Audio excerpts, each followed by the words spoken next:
They're still way out. Movie making and TV commercial making are big in South Florida.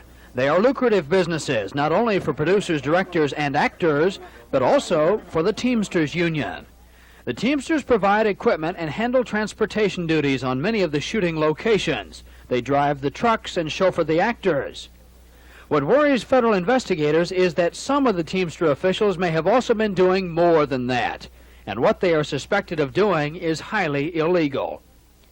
In early 1977, the investigation of Teamster corruption in the movie industry began in Miami. During the next 2 years, it spread and led to separate probes in Los Angeles and then in New York and Boston. The investigation is being conducted by the FBI, with help from the Justice Department's Organized Crime Strike Force. The Florida effort is centering on Miami Teamsters Local 390. What investigators believe they have found is evidence of Teamster extortion, labor law violations, and sabotage on movie and commercial sets. They say some Teamsters threaten to picket or disrupt shooting locations in order to win concessions and work contracts in South Florida. They are also suspected of taking part in fraudulent money-making schemes at the expense of filmmakers. An example of that is the movie Empire of the Ants, filmed in 1976 near Jupiter, Florida. Teamsters Local 390 had the transportation contract. Channel 7 News has learned that one of the Teamsters put on the job by a 390 official was Raymond Shear of Fort Lauderdale. He was paid up to $785 a week. The producers, however, were unable to get any work out of Shear.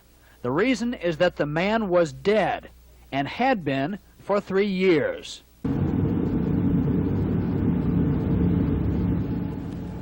Court records show that Shear and 2 others are believed to have disappeared on an ocean fishing trip in 1973.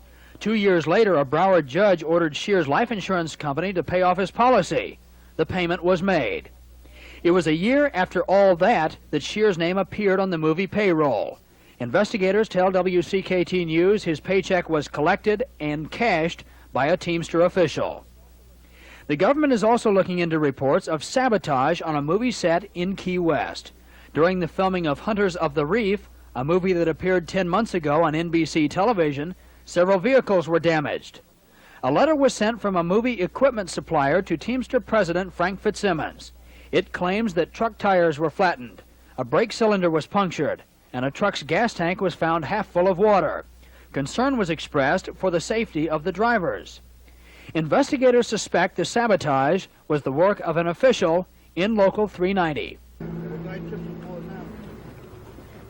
Channel 7 News has learned that in its investigation, the FBI is concentrating on 3 individuals, all of them Miami Teamsters.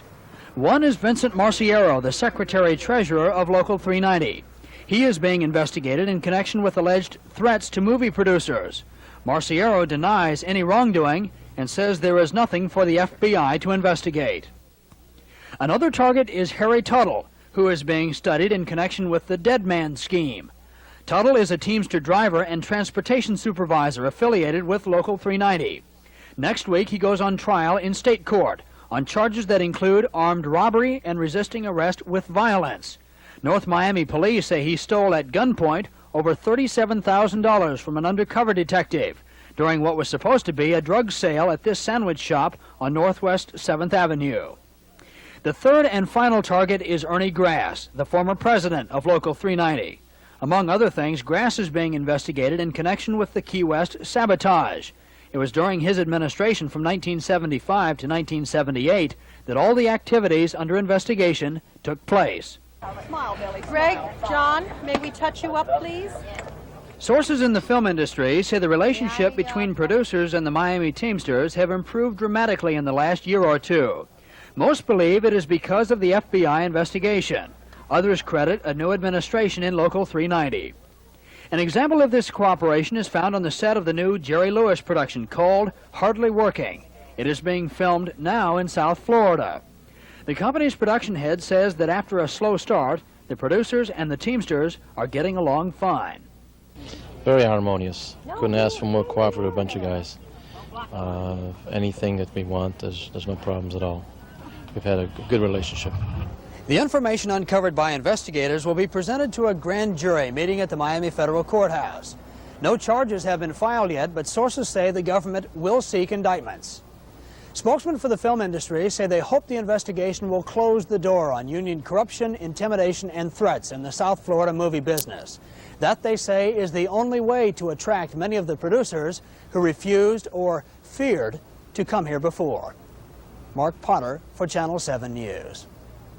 Okay, Jay, action. In South Florida, because of the weather and the scenery, making movies and commercials is big business. But the FBI and film producers say on the movie sets there has also been a lot of monkey business, illegal business, including threats, destruction of equipment, and fraud.